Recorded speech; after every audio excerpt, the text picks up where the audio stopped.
hoy vamos a continuar con nuestra serie que se llama Discípulo. Y en esta serie lo que vamos a hacer es que vamos a estar viendo acerca de cada uno de los discípulos de Jesús. Vamos a estar estudiando la vida de cada uno de ellos y a través de ellos, a través de sus vidas, lo que aprendemos de las Escrituras, vamos a tener una mejor idea de quién es Jesús. Es como si cada uno de los discípulos fuera una brochada, cuando estás haciendo una pintura, un color distinto, una textura distinta, y al final de cuentas podemos ver a través de la obra de Dios en ellos, podemos conocer más al Maestro. Así que la semana pasada les di una definición sencilla de lo que es un discípulo, pero esta semana la vamos a tener todavía un poquito más sencilla y más memorable. Vamos a recordarla un poquito más. Y discípulo significa aprendiz. En una palabra es un aprendiz. Y es un seguidor que aprende y adopta las enseñanzas y el estilo de vida de su maestro. Eso es a grandes rasgos y de manera muy sencilla lo que es un discípulo. En este caso estamos hablando de los discípulos de Jesús, que no solo fueron los que encontramos aquí en la Biblia, los 12 que más adelante llegaron a ser llamados los apóstoles, sino también tú y yo el día de hoy somos llamados a ser discípulos de Jesús. Y encontrábamos en Mateo 4, la semana pasada leíamos una lista que se encuentran listados todos los 12 discípulos.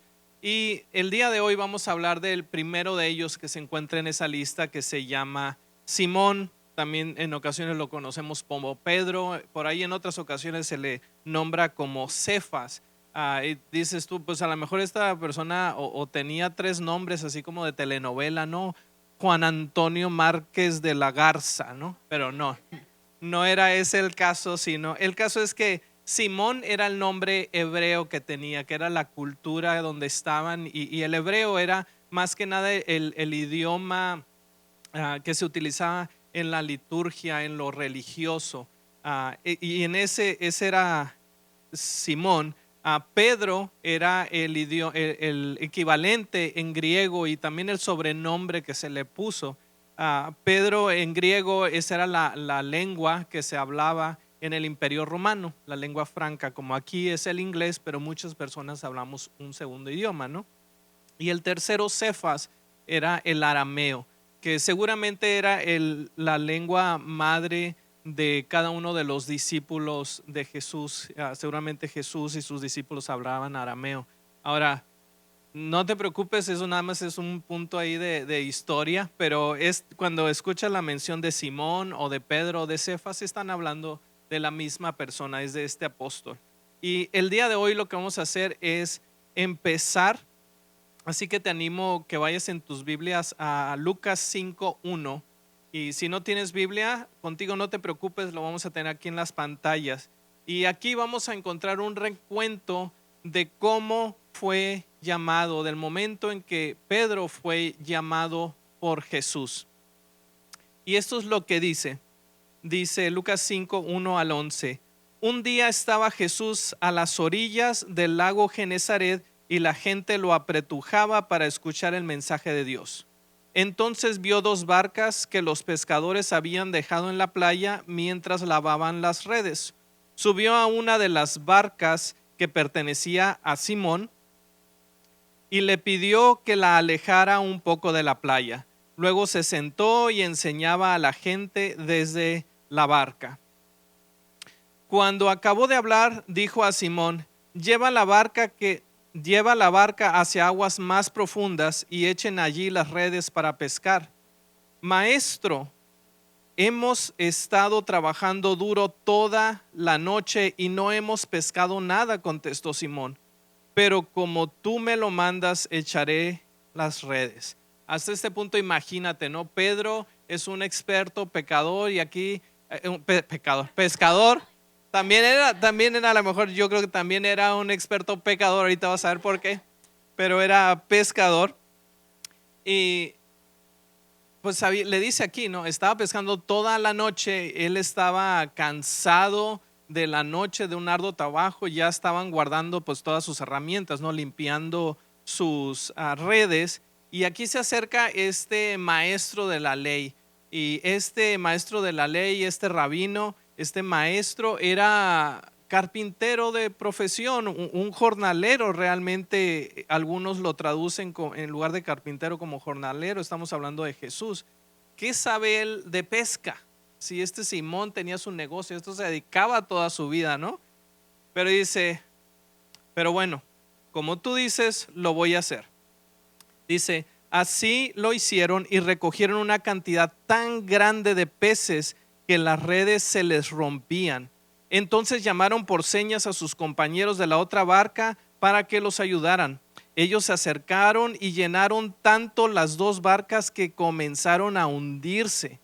Al ver esto, Simón cayó de rodillas delante de Jesús y le dijo, apártate de mí, Señor, soy pecador. No pescador, pecador. Ahora sí, es que aquel y todos sus compañeros estaban asombrados ante la pesca que habían hecho, como también lo estaban Santiago y Juan, los hijos de Zebedeo, que eran socios de Simón. No temas, desde ahora serás pescador de hombres, dijo Jesús a Simón. Así que llevaron las barcas a tierra y dejándolo todo, lo siguieron. Si te recuerdas, un pasaje similar está registrado y lo leíamos la semana pasada. En la semana pasada veíamos cuando en Mateo 4 Jesús llama a los 4 primeros discípulos, y en ese ángulo, digámoslo así, del recuento de Mateo de esta historia, vemos simplemente que Jesús va pasando y dice ahí que vio a Pedro y a Andrés su hermano y les llamó, les dijo síganme, y luego llamó también a los hijos de Zebedeo y ellos dejaron todo y le siguieron. No quiere decir que uno esté equivocado y el otro no, sino simplemente cada uno de los escritores, Mateo en el caso de la semana pasada, Lucas en este pasaje que estamos leyendo, tienen un propósito en el cual se están enfatizando. Aquí se está enfatizando un poco más y está dando un poco más de detalle. Así que fíjate lo que sucedió ante un milagro. A veces estamos tratando de perseguir milagros y pedir cosas a Dios y queremos ver obras milagrosas, pero una obra milagrosa que genuinamente viene de parte de Dios indudablemente va a guiar a las personas a Jesús. Y esto es lo que vemos aquí. Ante esta pesca tan milagrosa, vemos que la reacción de Pedro y de sus compañeros fue dejarlo todo y seguir a Jesús. Fue el primer llamado, no fue el llamado solamente a seguir, a ser pescadores de hombre. Fue como lo veríamos la semana pasada en Mateo 4:19, dice, vengan y síganme y los haré pescadores de hombre. De nuevo quiero enfatizar la importancia. El llamado principal de los discípulos fue a seguir a Jesús, y secundario o como fruto de esto fue entonces que serían pescadores de hombres. Ahora, un poco de trasfondo acerca de la vida de Pedro, ¿no? O sea, tenemos aquí, fue su primer encuentro con Jesús, aquí fue como lo conoció, pero ¿qué más podemos saber acerca de Pedro en las Escrituras? Primero que nada, es el discípulo del que más se escribe, del que más se menciona. Entre los 3 nombres que te platiqué, realmente te encuentras alrededor de 180 más o menos menciones o pasajes relacionados con Pedro. También es el primer discípulo que en todas las listas donde te encuentras que se menciona a los discípulos, siempre se menciona a Simón primero. Y esto nos da una pista. Esto muy seguramente quiere decir que era uno de los principales entre ellos y el que llegaría a ser uno de los voceros o el vocero principal de entre los discípulos. Sabemos también que era de una región que se llamaba Betsaida, y en este caso, en este punto en particular de su vida, vivía en una región que se llamaba Capernaum, que las dos eran ciudades a la costa del mar de Galilea. Como tal vez te habrás dado cuenta, su oficio era el ser pescador. También sabemos que estaba casado. Hay una situación, por lo menos en particular, donde se habla de que la suegra de Pedro estaba enferma y Jesús va y la sana. Así que sabemos que él estaba casado. Eso también nos da una pista de que tal vez Pedro era uno de los discípulos mayores en edad. No podemos estar así seguros a ciencia cierta, pero es muy probable que era o el mayor o uno de los mayores. Ah, También nos damos cuenta que Pedro, Santiago y Juan eran de los discípulos más cercanos a Jesús por varios pasajes.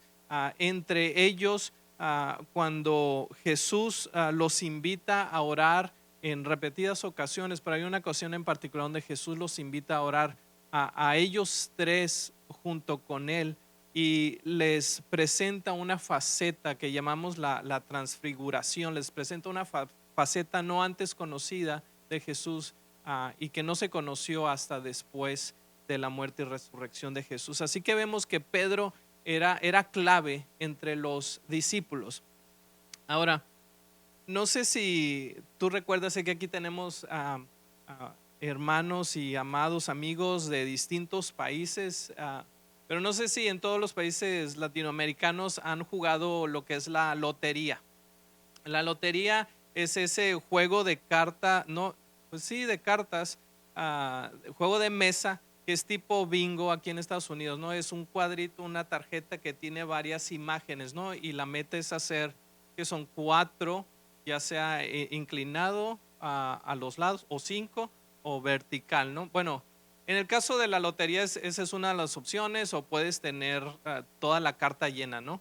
Así que algo muy particular de la lotería es que, contrario al bingo americano, que son números, en la lotería pues son imágenes. Y si te ha tocado así de jugarlo de la manera así más tradicional, por lo general el que está dando las cartas, como que se avienta un chistecillo acerca de la imagen que se va a mencionar, ¿no? Dicen, por ejemplo, el trompadiule, que es el músico, ¿no? Y luego dice el catarrín, es el borracho, ¿no? Y hay cosas así. Y hay muchas, ¿no?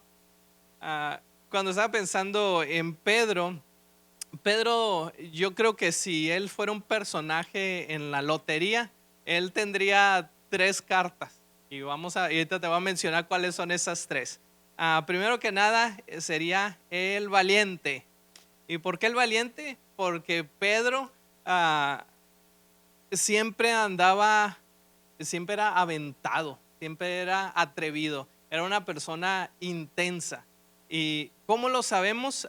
Primero que nada, cuando leemos los pasajes donde se habla de Pedro, muy seguido lo vemos que él está hablando, está diciendo algo, es el que está yendo al frente.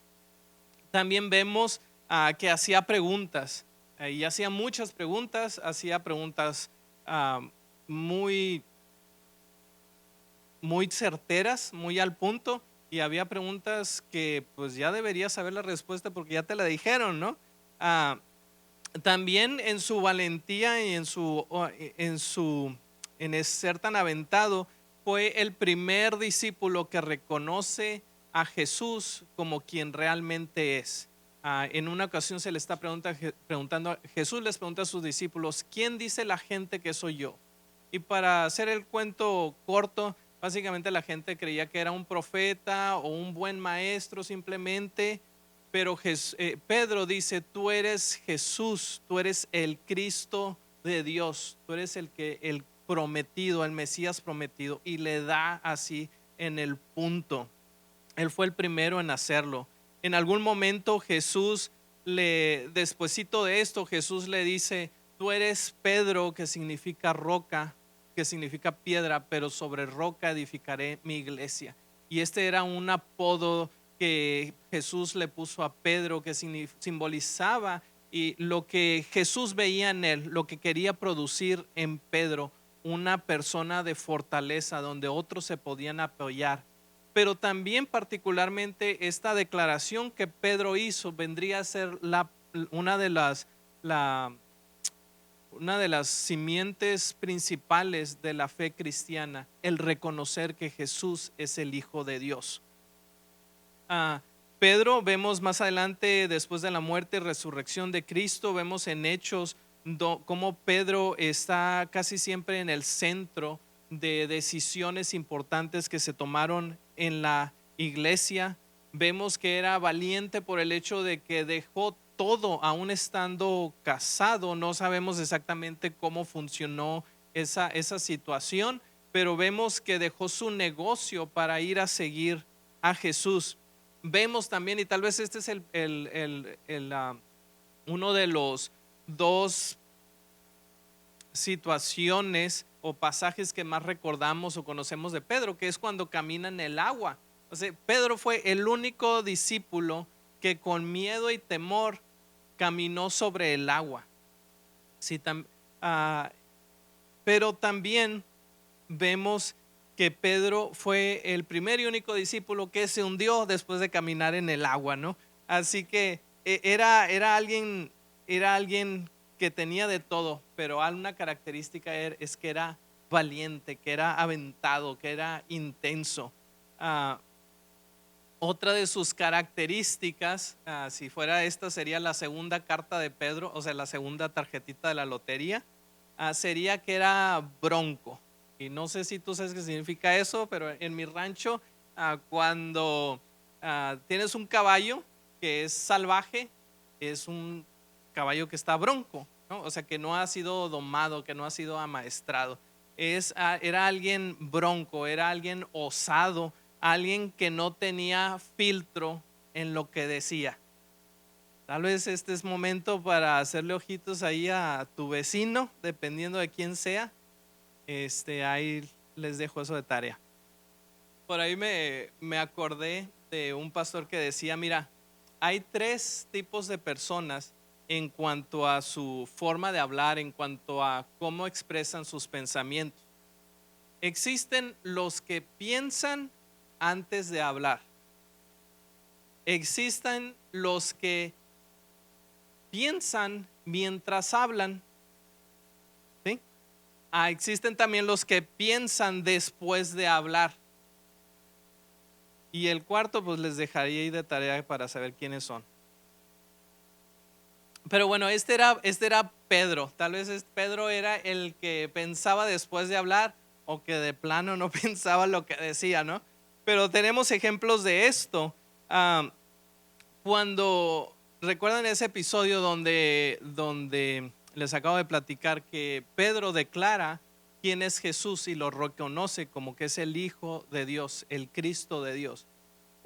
Donde encuentras este pasaje, dicho sea de pasos, y ahí paréntesis, si tú buscas ya el día de mañana el mensaje en línea en nuestra página de YouTube, por ahí busca Iglesia Stone Point y busca este mensaje. En la descripción voy a poner una lista de todos los pasajes de lo que estoy mencionando y tal vez algunos adicionales, y te animo a que los busques en tu Biblia, en tu tiempo de devocional, y leas estos pasajes. Pero hoy te estoy dando así un resumen a grandes rasgos porque es mucho que cubrir, pero búscalo y ahí va a estar. Pero bueno, volviendo a esto, unos enunciados, un par de párrafos después de que Pedro valientemente declara quién es Jesús como el Hijo de Dios, le dice a Jesús, lo reprende por algo que dijo. Jesús les había dicho, mi propósito es venir y morir por cada uno de ustedes, entregar mi vida en sacrificio como rescate por muchos. A lo cual Pedro se avienta a decir, no, Jesús, ¿qué estás pensando? ¿Cómo se te ocurre que vas a morir? Esto no va a suceder, no lo voy a permitir. A lo cual Jesús le responde en Marcos 8:33, aléjate de mí, Satanás. Imagínate, estando acá arriba en la cúspide de su carrera, la mejor declaración que podía haber dicho, ahora Jesús le dice tus propósitos, lo que está en tu corazón, las palabras que acabas de decir, que no muera yo, vienen directamente de Satanás. Aléjate de mí. Vemos también que Y este es el segundo, tal vez, pasaje más conocido de Pedro. Uno era en la barca caminando sobre el agua, pero el otro era cuando en la noche que iban a entregar a Jesús, ya lo arrestan y está Pedro siguiéndolo de lejos, tratando de ver qué va a suceder con él, qué va a pasar. Y en lo que está ahí, se acerca a algunas fogatas ahí en la parte de afuera del lugar donde lo estaban ah, teniendo detenido. Y pues se acerca tal vez a una fogatita ahí para calentarse y están otras personas. Y indudablemente alguien le pregunta, dice que una muchacha, una sirvienta, le dice, oye, tú eres uno de los discípulos de Jesús, ¿verdad? Y a lo cual dice, no, no, no, no, no, no, no, calmada, calmada, yo no soy, o sea, no, no, no, para nada, para nada. Y se va a otro lugar. Y en ese otro lugar sucede una situación similar y le dicen, oye, aún tu forma de hablar te delata, tú eras uno de los seguidores de Jesús. Y a lo cual tal vez ya un poco más agitado porque no lo vayan a descubrir quizá o que lo vayan a arrestar, no sé qué cruzaba por su mente, pero dijo, no, no, no, yo no soy, yo no soy. Y se fue de ahí un poco más agitado y finalmente se retrae un poco y vamos con un tercer grupo. Y este tercer grupo ya varios le dicen, no, tú sí eres uno de los discípulos, tú eres uno de los discípulos de Jesús. A lo cual responde Pedro con maldiciones. No sé si tú te puedas imaginar eso en tu mente, que el apóstol Pedro, el discípulo, uno de los discípulos principales, el portavoz, alguien que estuvo 3 años más o menos con Jesús día tras día, alguien que había dicho que él iba a dar su vida por Jesús mismo, está en esta situación con groserías, rayándoselas, diríamos en mi rancho de nuevo, emitiendo maldiciones para poderse distanciar de su maestro. A lo cual sucede lo que le había dicho Jesús anteriormente. El gallo cantó.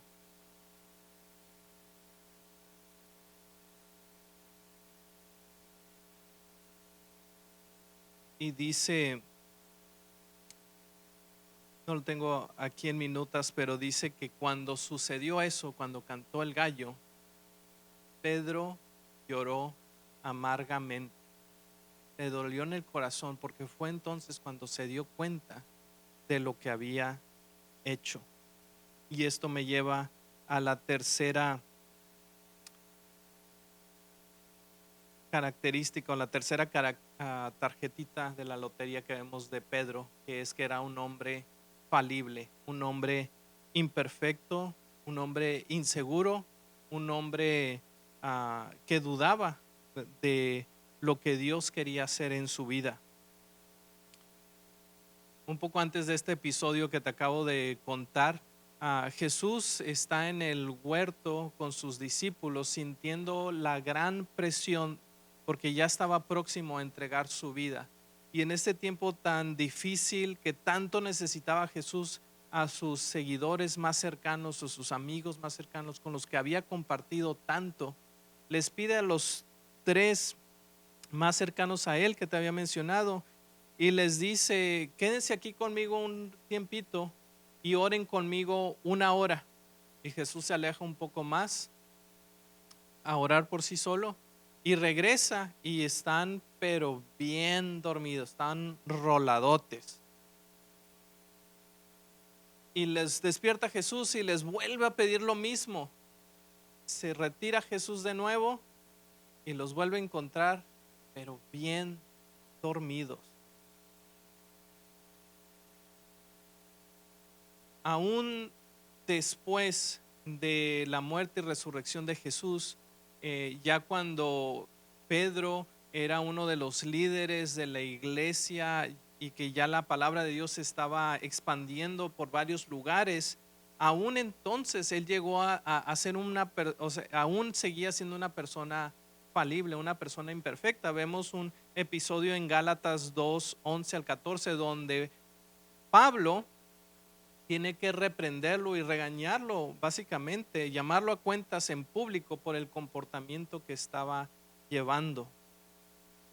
Pero a lo mejor cuando leemos todas estas pasajes de Pedro, del discípulo Pedro, y vemos en retrospectiva todas las cosas increíbles que pudo ver y hacer, vemos también todas las fallas que tenía. La intención no es solamente, pues qué bonita historia, ¿no? Pero espero que esto te dé ánimo en tu vida a seguir adelante, a ser un discípulo de Jesús, alguien, como te decía hace rato, que estudia y aprende y adopta las enseñanzas del maestro. Pero no hemos terminado con Pedro. Te invito a que vayas conmigo a Juan 21 y aquí vamos a ver un punto más. Juan 21 del 1 al 19. Y quiero que formes y tengas todavía en tu mente este pasaje donde Pedro niega a su maestro. Tenlo solamente en mente, pero déjame te cuento el contexto de lo que vamos a leer. Lo que vamos a leer sucede ya una vez que Jesús había resucitado, se había mostrado físicamente a sus discípulos, incluyendo Pedro. Todos ya sabían, todos sus seguidores ya sabían que había no solo muerto, todos lo vieron, pero que había resucitado y que era real. Pero en este punto del evangelio, Jesús ya no estaba con ellos como estaba antes. Jesús por los pasados 3 años había estado con ellos día y noche. En cada momento, cuando tenían algún problema, cuando tenían alguna dificultad, cuando estaban alegres, cuando se peleaban, en todo momento Jesús estaba con ellos. Pero después de la resurrección, ya no estaba constantemente con ellos. A lo cual están ellos en incertidumbre, no saben que resucitó, pero y luego no saben qué va a pasar.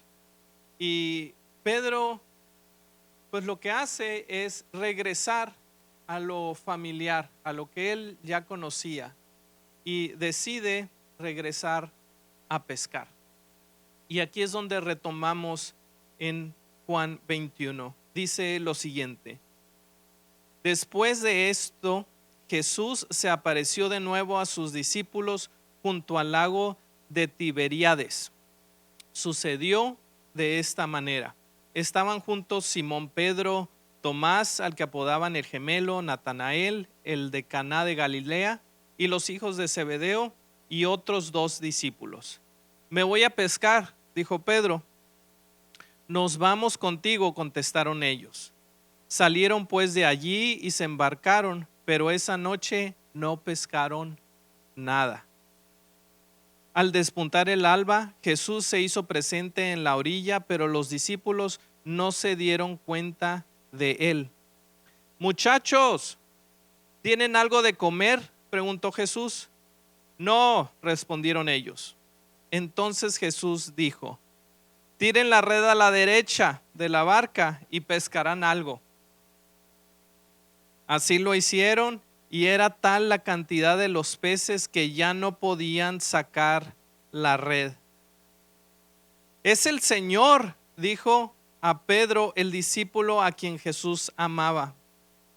Tan pronto como Simón Pedro le oyó decir: es el Señor, se puso la ropa, pues estaba semidesnudo, y se tiró al agua.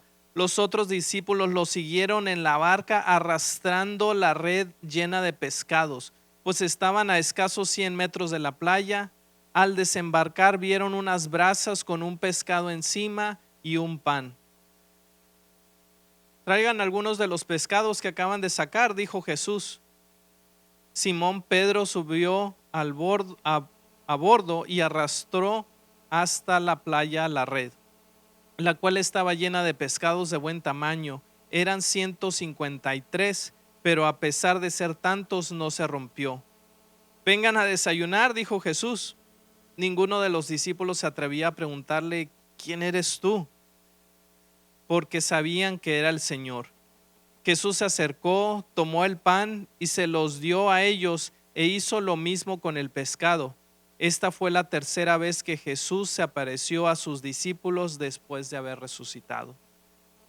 Jesús, cuando terminaron de desayunar, Jesús preguntó a Simón Pedro: Simón, hijo de Juan, ¿me amas más que a estos? Sí, Señor, tú sabes que te quiero, contestó Pedro. Apacienta mis corderos. Volvió a preguntarle: Simón, hijo de Juan, ¿me amas? Pedro respondió: sí, Señor, sabes que te quiero. Y Jesús le dijo: cuida mis ovejas. Por tercera vez le preguntó: Simón, hijo de Juan, ¿me quieres? A Pedro le dolió que por tercera vez Jesús le preguntara: ¿me quieres? Así que dijo: Señor, tú sabes todo, tú sabes que te quiero. Apacienta a mis ovejas, dijo Jesús. Cuando eras más joven, te vestías tú mismo e ibas a donde querías, pero te aseguro que cuando seas viejo extenderás las manos y otro te vestirá y te llevará a donde no quieras ir. Esto dijo Jesús para dar a entender la clase de muerte con que Pedro glorificaría a Dios. Después añadió esto: sígueme. Es un pasaje muy grande, pero cuando lo estaba estudiando, seguramente tú habrás hecho la conexión, pero yo estoy un poco lento. Pero aquí hay algunas cosas que siento que el Señor estaba impresionando en mi corazón. Primero que nada, con el pasaje que iniciamos leyendo, ¿dónde estaba Jesús y dónde estaba Pedro? En el negocio de la pesca, en sus redes. Jesús estaba en la playa. ¿Qué les pidió Jesús que hicieran? Les pidió que echaran las redes a lo ilógico. Y al resultado de ese milagro, entregan. ¿Qué fue la reacción de Pedro? Fue caer de rodillas ante los pies de Jesús y arrepentirse, decir: soy pecador. ¿Qué fue lo que hizo Pedro al resultado de que Jesús les dijo: echen las redes del otro lado? Como si hiciera diferencia, no es el mismo barco, no era un Titanic, era una barquita que nomás de aquí para allá. Pues yo creo que los pececillos están ahí, Jesús le está diciendo: escóndanse, ¿no? Ahora sí, déjense atrapar. Pero ¿cuál fue la reacción de Pedro? Aventarse al agua, ir detrás del maestro y caer a sus pies.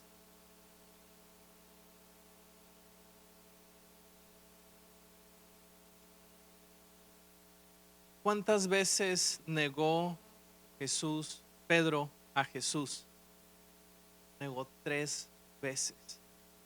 Yo me imagino que cuando Pedro iba nadando, estaba desesperado, quería ver si era cierto, quería ver si no era un mal sueño lo que había tenido y que si realmente era Jesús, pero existía ese asombro y esa incertidumbre al mismo tiempo al ver al maestro. Pero luego Jesús se acerca y tiene esta conversación personal con él y le empieza a decir 3 veces. No era casualidad. Pero no solo eso, sino que algo que creo que a veces es importante que entendamos es que el arrepentimiento no es simplemente ignorar que algo sucedió. ¿Por qué te digo esto? Porque Jesús no llegó solamente diciéndole: sí, está bien, Pedro, está bien, ya no te preocupes, ahí quedamos, ahí muere.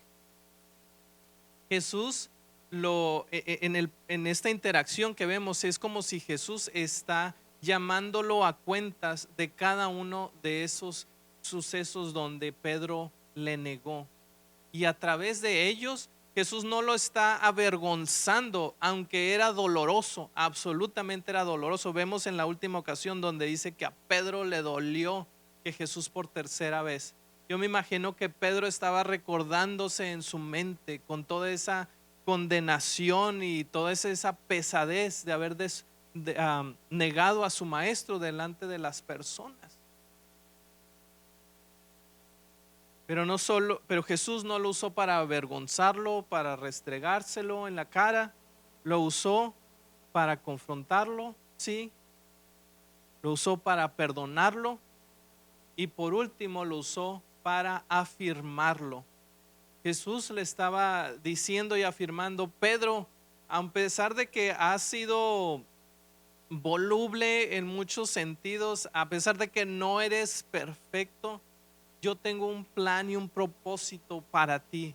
Tú vas a ser no solo ahora la roca, no solo un pescador de hombres, sino vas a continuar siendo aquel quien apacienta a mis ovejas, a quien en quien se pueden apoyar mis ovejas. Tal vez Pedro estaba pensando: no, ya es demasiado tarde, ya es demasiado tarde para mí, seguramente pues eché todo esto a perder. Si esto de que Jesús resucitó es realmente realidad y no es un sueño, yo soy la última persona a la cual Jesús estaría interesado en redimir. Pero de nuevo vemos que Jesús lo reafirmó en su llamado. Y vemos más adelante, después de que viene el Espíritu Santo sobre cada uno de ellos, vemos este suceso en Hechos, donde se encontraban 120 personas reunidas de los seguidores de Jesús. Cae el Espíritu Santo, les da este poder, esta habilidad para ahora sí vencer el pecado y tener esta valentía para compartir el evangelio. Vemos entonces que Pedro alza la voz sobre cada uno de ellos, y a una multitud que escuchó este escándalo que se hacía, Pedro les anuncia el evangelio. Vemos de una persona frágil, débil, voluble, como alguien ahora valiente y con todo denuedo y audazmente comparte el evangelio, y 3,000 personas entregan su vida a Jesús y deciden seguirlo.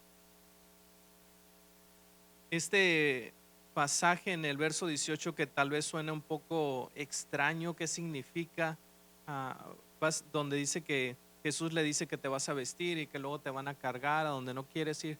La interpretación más común que se encuentra es que Jesús le estaba diciendo: ya en tu edad avanzada vas a honrarme con el sacrificio de tu vida, vas a ser muerto. Y no lo encontramos en la Biblia, pero por distintos escritos de la iglesia primitiva y de otros historiadores sabemos que muy probablemente Pedro fue condenado a morir en la cruz como su maestro, pero a lo cual Pedro no se sentía digno de un privilegio tan grande, el morir en la cruz como su maestro, así que rogó para que lo crucificaran cabeza abajo, como una cruz invertida.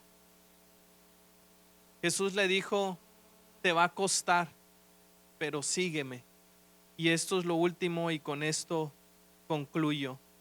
La última palabra que vemos en este pasaje, en el verso 19, después de esta conversación, lo último que Jesús le dice es: sígueme. Lo que le está diciendo y la forma en que está conjugada esa palabra en realidad significaría: sígueme siguiendo, continúa siguiendo. No es solamente una vez y ya, sino no le dijo: ya no importó todo lo que hiciste, lo echaste a perder. Él lo está afirmando y le dice: continúa siguiéndome, continúa siguiéndome.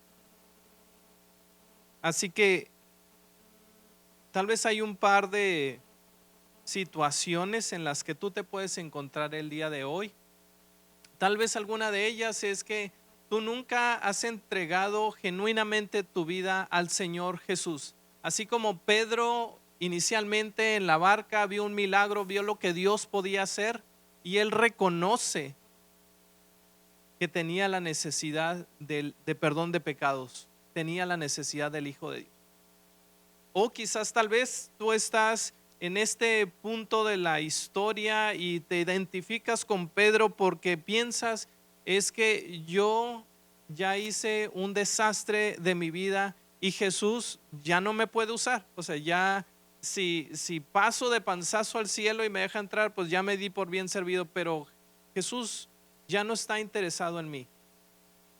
Y tal vez te identificas en esta conversación que tuvo Jesús con Pedro, mientras le está llamando cuentas, le está pidiendo que reconozca el pecado como tal, como lo que es, pero con la intención, con el deseo final de restaurarlo, de perdonarlo y de poder entonces catapultarlo a lo que Dios tiene para él, para ti, para cada uno de los que estamos aquí. Así que te voy a pedir, te voy a animar a que cierres tus ojos unos minutitos. Y si me apoyas, sales con la guitarra. Vamos a tomar unos minutitos para meditar en lo que acabamos de leer. Te pido tal vez que por respeto al que está a un lado de ti, cierres tus ojos y tú tengas una conversación ahorita con el Señor. Te voy a invitar a que si alguno de estas dos situaciones que describí se aplica, que si tal vez necesitas por primera vez ponerte a cuentas con Dios, te invito a que lo hagas ahí en tu lugar. El Señor está listo y con los brazos abiertos para recibirte. No hay nada que has hecho o situación en la que has estado de la cual sea nueva para Él. Él desea que vengas a Él, traigas tus cargas, traigas tus pecados, traigas lo que has hecho o tal vez lo que te han hecho otros, que lo traigas a los pies de Jesús el día de hoy y le digas: Señor Jesús, soy un pecador y te necesito. O si tal vez eres el otro caso donde has sido creyente por algún tiempo y tal vez te alejaste o dejaste, o sabes que eres frágil y falible, imperfecto. Jesús en este momento también te está llamando a ti a cuentas para que tengas restauración, para que tengas sanidad y para que puedas continuarle siguiendo.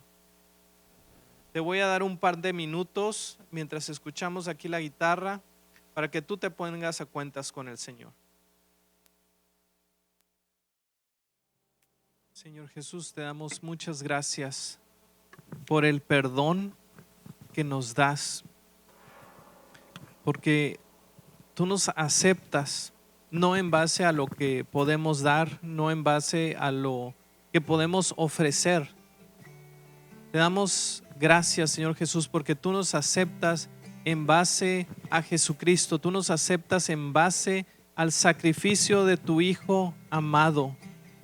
Señor, te damos gracias porque tú nos haces formar parte de la familia de Dios, porque te podemos llamar con confianza Padre bueno.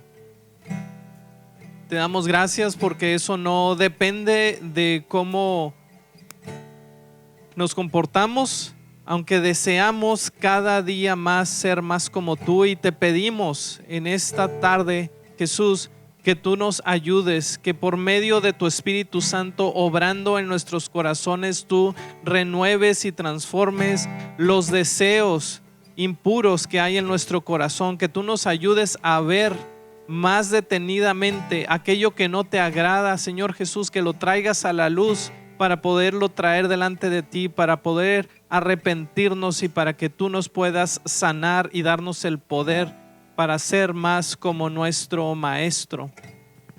Te pido, Señor Jesús, que tú estés con nosotros, que tú nos ayudes al estarnos poniendo en tus manos, Jesús. Y Señor, y también que podamos salir de aquí seguros y firmes en nuestra fe, no solo para nosotros mismos, sino entendiendo el propósito que nos has dado, que es el de ser pescadores de hombres, de atraer otros hacia esta hermosa bendición, hacia este hermoso perdón y aceptación que hemos recibido. Ayúdanos, Señor Jesús, a ver y ser conscientes de las oportunidades que tú nos pones para compartir esta fe y esta esperanza que nos has dado con otros que lo necesitan, así como nosotros lo necesitamos cada día. Te lo pedimos, Jesús, y deseamos honrarte una vez más con nuestras bocas, con nuestros cantos, Jesús.